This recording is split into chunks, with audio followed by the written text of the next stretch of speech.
Stargazer captain has intel on a number of VIPs friendly to our little operation. Given the nature of the intel, it's likely the Stargazer plans to blackmail these individuals, which leaves us vulnerable. So this is a black bag operation.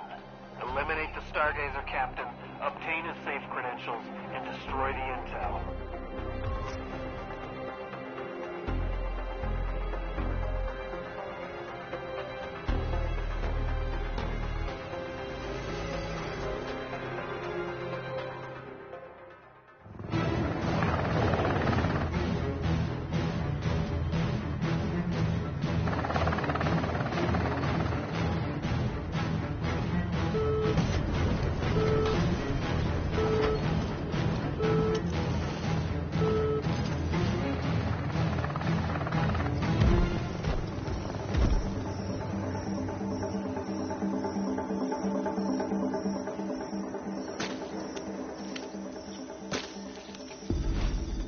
Coordinates for the captain's patrol route.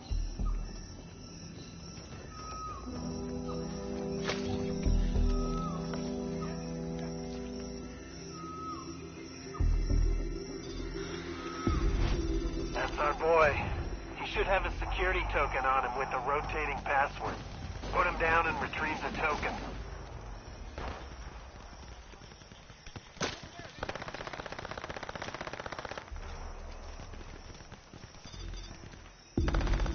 Captain operated out of a camp at these coordinates. I'm guessing the safe shouldn't be too hard to find.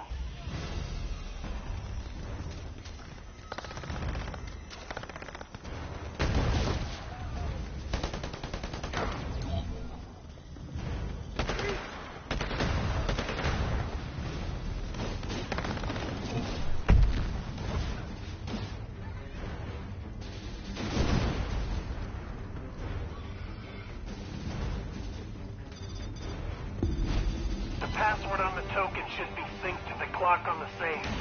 Enter the password.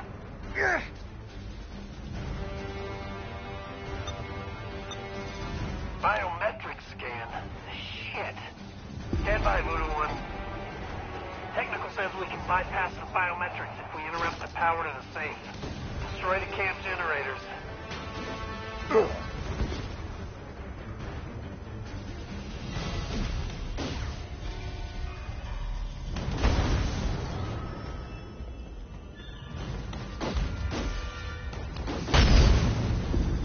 Time locked. God damn it. At least we didn't break the lock. Enter the password and trigger the time lock. Nothing to do now but wait it out. Voodoo, killing the power definitely sent out an alert, so prepare for hostiles.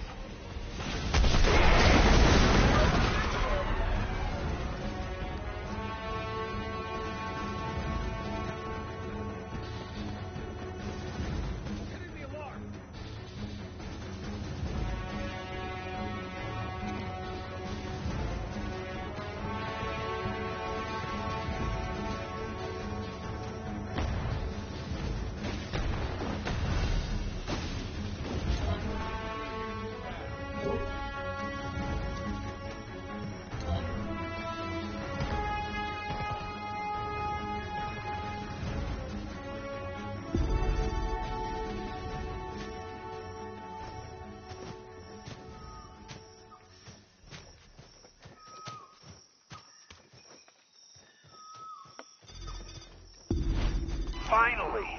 Now you should be able to open the safe.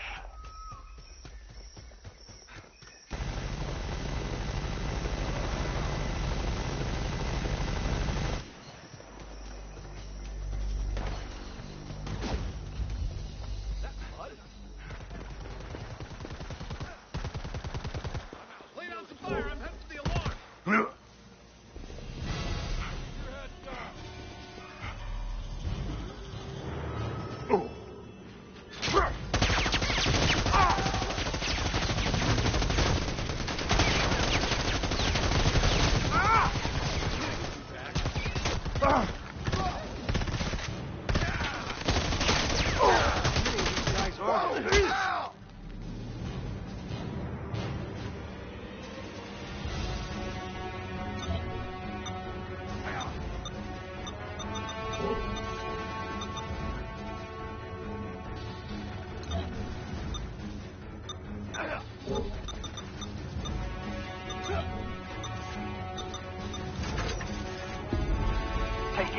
find in there. We'll light up those files.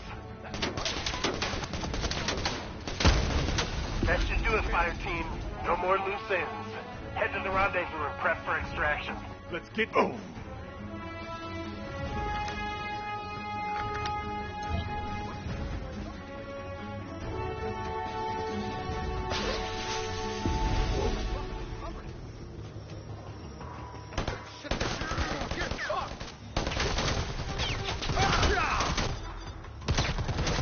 Swapping mags, cover me.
Spread out. Search the area.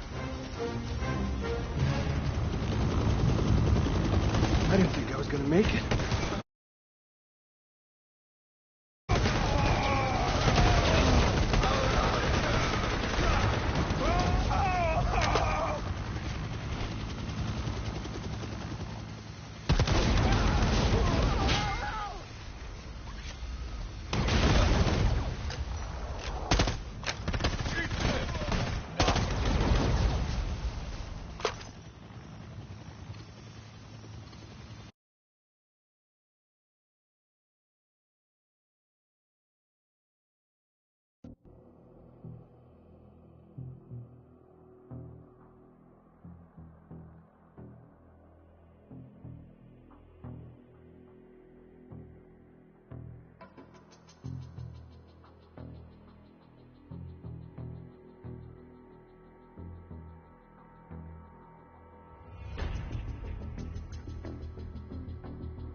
October 12, 1997, Los Angeles.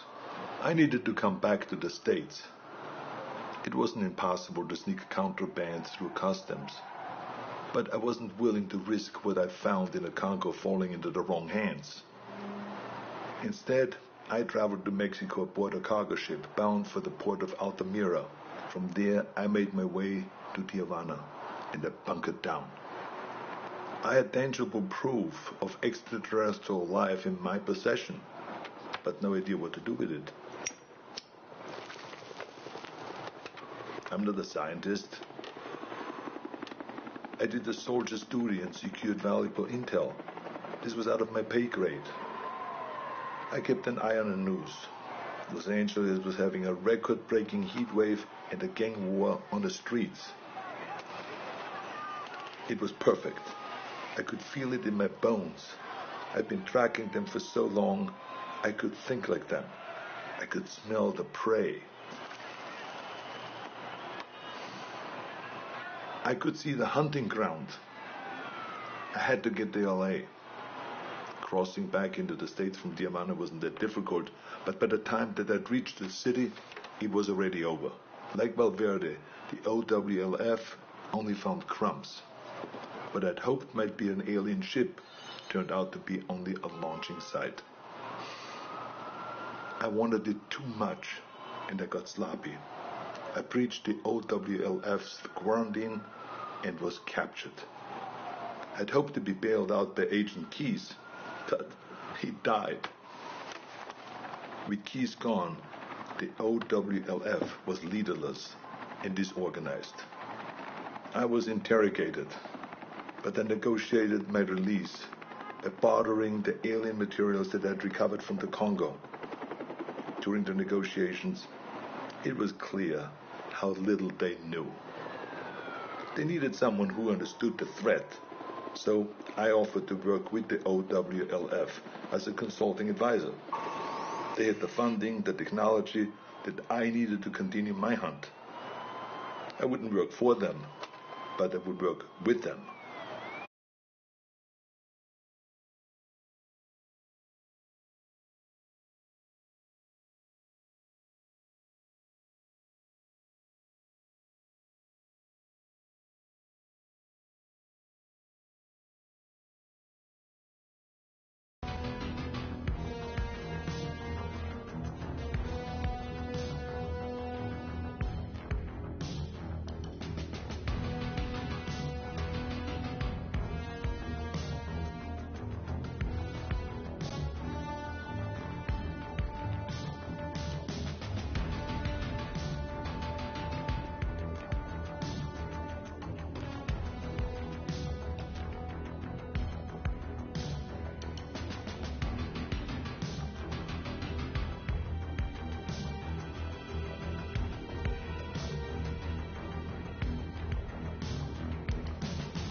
IR.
Spinning up.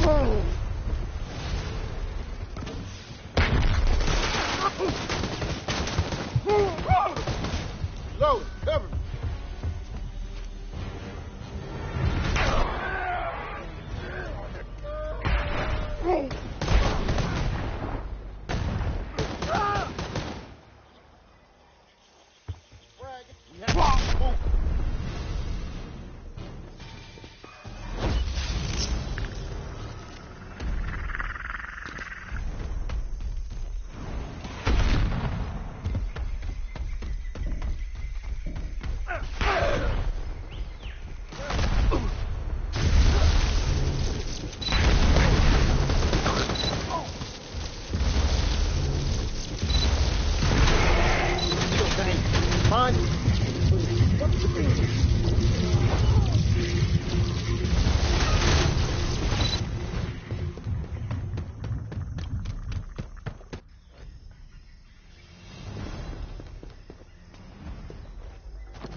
I'm out. Reload.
March 3rd, 2008. We've gotten good at killing predators.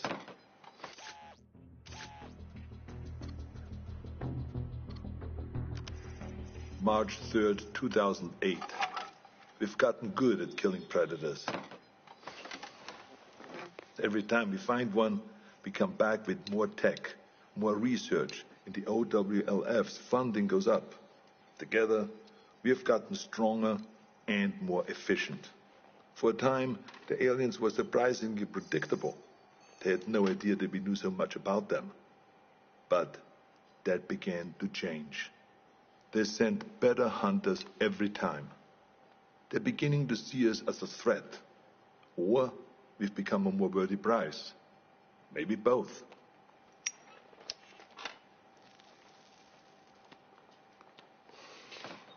We know this because our last encounter was special. We weren't certain if they had any gender to speak of, but that changed when we came into contact with the female. She was smarter and deadlier. She didn't fuck around like the males did. She was direct, ruthless, and skilled. I was in Laos when we first came into contact with her.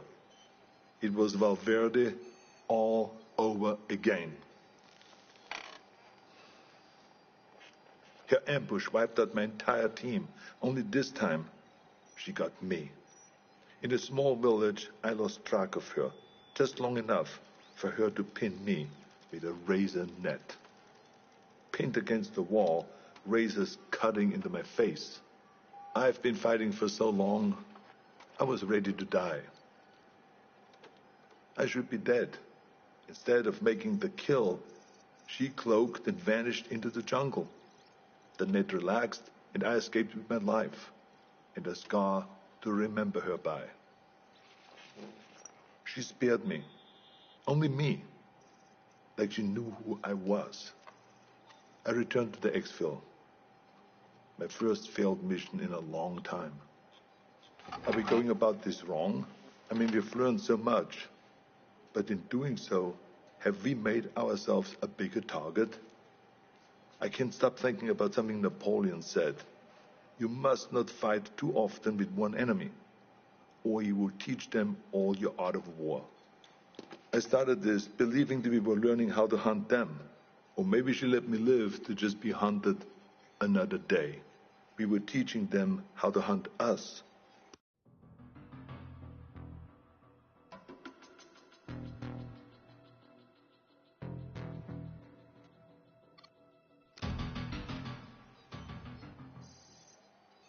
January 13th, 2019. I knew that the Predator's deployment to Earth would make it impossible to keep all of this a secret. Sooner or later there would be another player on the board. I'd hoped that it would be another agency, one that understood and respected the threat. Project Stargazer. Our initial intelligence on Stargazer was that they were capable, funded, but inexperienced. But they were smart.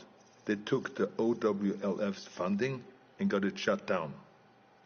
Everyone we could identify in their group was a disavowed member of another agency, including the OWLF.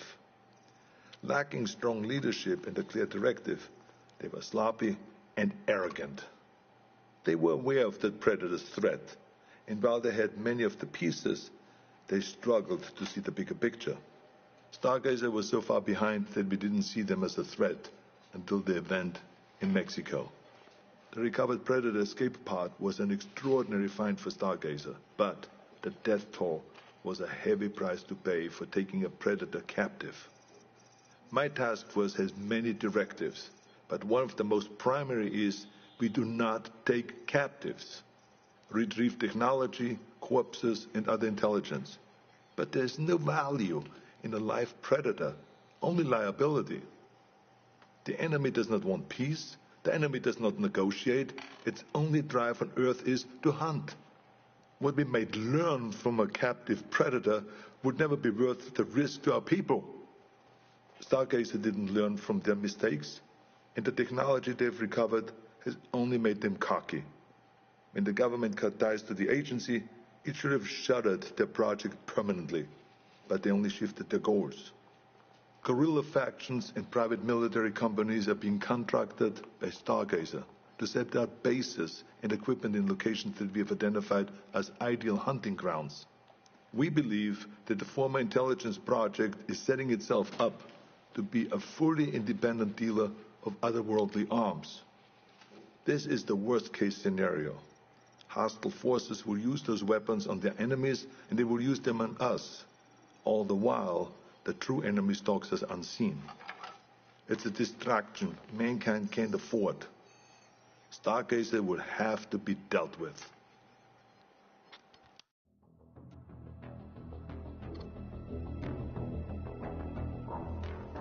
"2025. It's hard to believe that I'm still here recording this. I probably shouldn't be smoking in the med bay, but fuck it, it's my birthday, for Christ's sakes.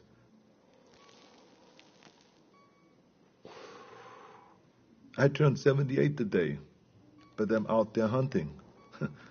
I should be retired. I should be doing anything but this. My life shouldn't be possible.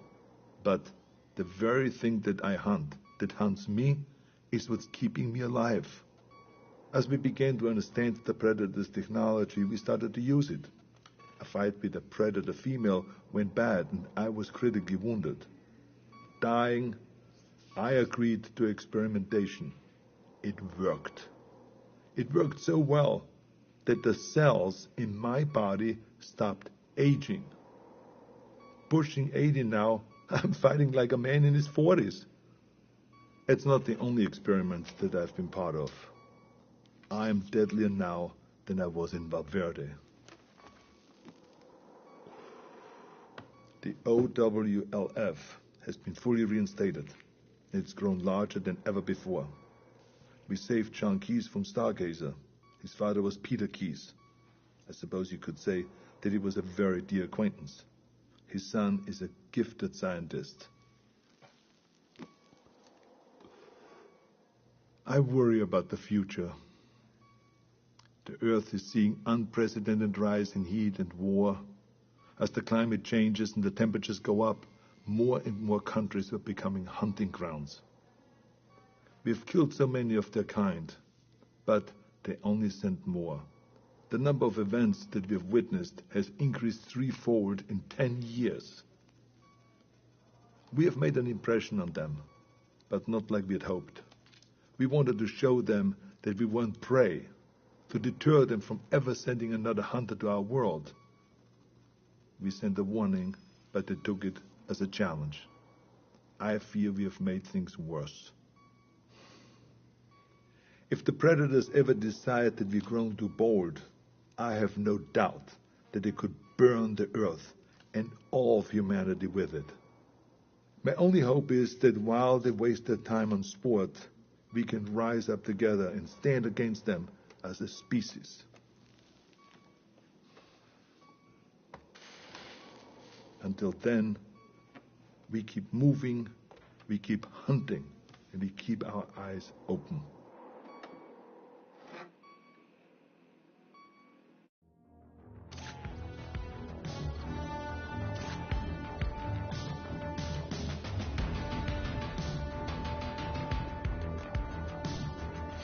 "2025. It's hard to believe that I'm still here recording this. I probably The last few months have been frustrating. You'll be happy to know our efforts to sanitize OWLF headquarters were largely successful. Stargazer is years behind the curve regarding the alien threat, but that's all I can report. Xenobiology isn't as respected as it was in the OWLF. I mean, I submit research data, but I don't know what happens to it. They strangle all the interdepartmental communication, so the right hand has no idea what the left hand is doing. Directors seem either disinterested or incompetent. I mean, it's hard to tell. All inquiries outside their personal interests are ignored, leaving so much data and discovery untouched. Well, it's safe to say the only real directive here is provoking predator encounters. This is the only data I've submitted that's gotten any kind of traction. And I know I'm light on actionable intel, but sooner or later, it's just gonna hit the fan. And when it does, everything will come into sharp focus.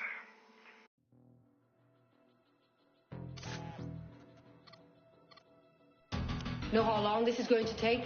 Hey, hang tight. We just got to get this thing recording. I'm a foreign national being held unlawfully. You have no jurisdiction. Look, okay, you were right. Legally speaking, we had no right to enter Mexican airspace, no right to confiscate exotic materials, and no right to detain you. This is a black site. Yes, ma'am. United States. It could be Canada. Climate's wrong. And your accents. Smart. Well, Miss Nissenbaum. Sergeant Major. Sergeant Major Isabel Abigail Nissenbaum. Numerous commendations, though no mention of total confirmed kills, which I'm guessing is rather high. It is. But then there's this last note. Current status, absent without leave. Now, why would someone with an impressive service record decide to go AWOL? I was taken. Taken? Abducted. That little buggy you landed proves as much. Sergeant Major, I believe you've had contact with an aggressive alien civilization, one whose culture is deeply saturated in the ritual hunting of other intelligent species? Like in Guatemala. Well, we're aware of the Valverde incident. I'm surprised you are. Word gets around. Horde of alien manhunters wiping out special ops in the jungle gets around? Unlikely. I'm guessing you're a wet work type. Assassins tend to have unsavory friends with classified intel. I wouldn't know. Sergeant Isabel, look, we already have the ship. The only thing I want from you is your story. After that, we'll fly you home, first class, hot towels, and the whole shebang. Why should I trust you? Because we're trying to stop them. And by the look of the inventory in that ship, so were you. Alien jawbones, thermal netting, predator armor, and a bolt-action sniper rifle. Ballistics says it's been fired a lot. All right, Sergeant Major. Cards on the table. We're a task force directed by the United States government to assess and respond to a very real alien threat. One that attacked first and continues to do so with impunity. How many have been on Earth? That's classified. More than 1? 5? 10? 100? Too many. You don't know. Well, I know you've killed one, likely more. I know you commandeered an alien spacecraft and successfully piloted it back to Earth. I'd like to know more. I'm also one of a select few on this planet who will believe you. I promise I will do everything I can to take what you tell me and use it against these monsters. Fine. Go ahead. Where were you when you were abducted? I was on a mission. And what were you doing in the moments before your abduction? Hiding. Care to elaborate? No. Okay. Describe being abducted. During the course of the mission, I slept. When I woke up, I was falling, like in a nightmare. You fell asleep, and then you were falling. It was a parachute insertion, like a halo jump. By the time I realized what was happening, the chute opened on its own. I thought I'd wake up, but I didn't. It was real. From that elevation, could you recognize anything? No. There was only jungle. Sergeant Major Nissenbaum, in your estimation, during the time of your abduction, do you believe you were on Earth? No, I do not.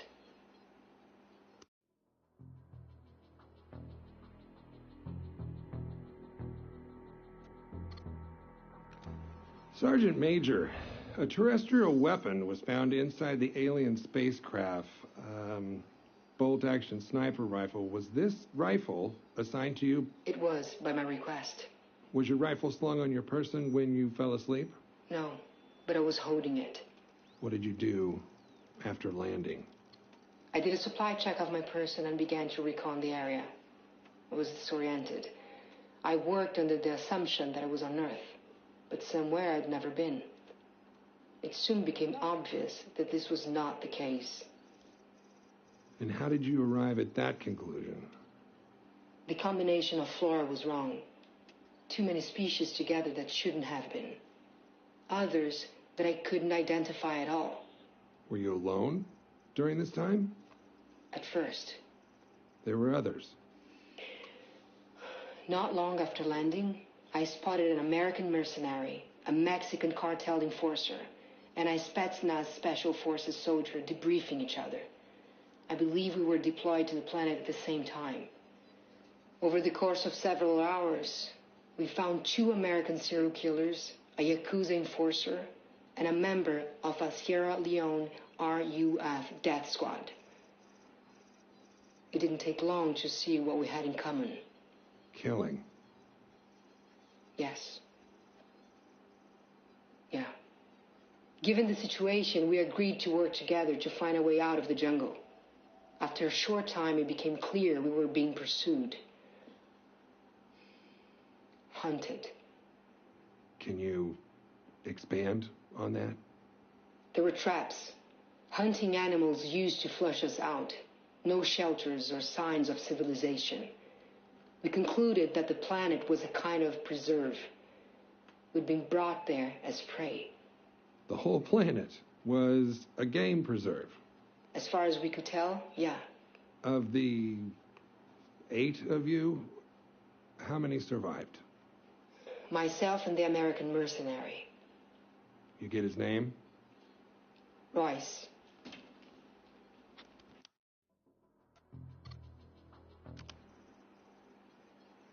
So tell me about Royce. What do you want to know? He got a last name?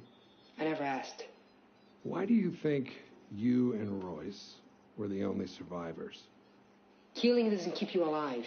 We infiltrate, complete the mission, and get out. We were trained to survive, not to butcher civilians. You two sound chummy. How did you earn his trust so quickly? I didn't at first. It was very difficult to earn his trust. He worked with us because it was tactically advantageous. He saw us as disposable. And how do you know that? When we were trying to identify the enemy, he used us as bait to lure them out. Someone died. And why would you want the trust of a man like that? Look at the list I gave you. Do you see a lot of trustworthy men? I knew he was my best shot at getting out alive. And I was right. How did Royce help you get off the planet? We killed the aliens that were hunting us. but we were injured. We grew close while we hid to recuperate. I think we would have left together if they hadn't marked him. Marked him? How? He killed the hunters, survived for so long. They must thought he was worthy. So they gave him armor. Predator armor? Yeah, but tailored for a human. He'd often spoken about how we secretly enjoy hunting men, that it was dishonest to think otherwise. When they gave him that armor, it was like the gods telling him he was right all along. That's when I lost him. Where's Royce now? He used the armor's cloak to find a landing site. He took me to it, and there was some kind of dropship and a smaller skiff. I thought we'd both take the skiff, but he said he wanted to meet them, face to face. I argued with him, pleaded, but there was no point. Whatever connection he had to humanity, to me, died in the jungle. His ship disappeared into the clouds, and I was alone.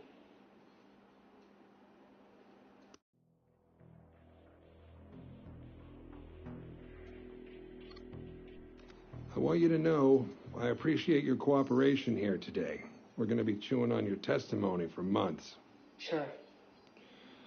But now to the part that, frankly, I am really excited to hear about. How did you pilot an alien spacecraft back to Earth?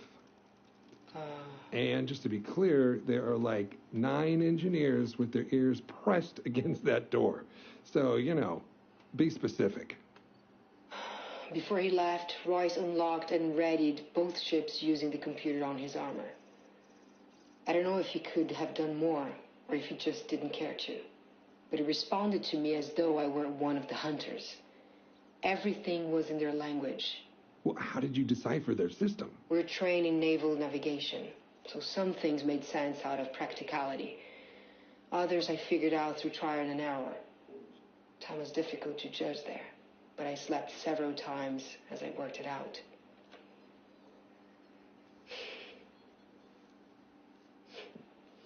It's funny how simple it must be for them. So many controls had images and holograms. I don't think the hunters are very smart. What do you mean? We saw so many of them. Big ones, man-sized ones, but all hunters. There were no mechanics or techs.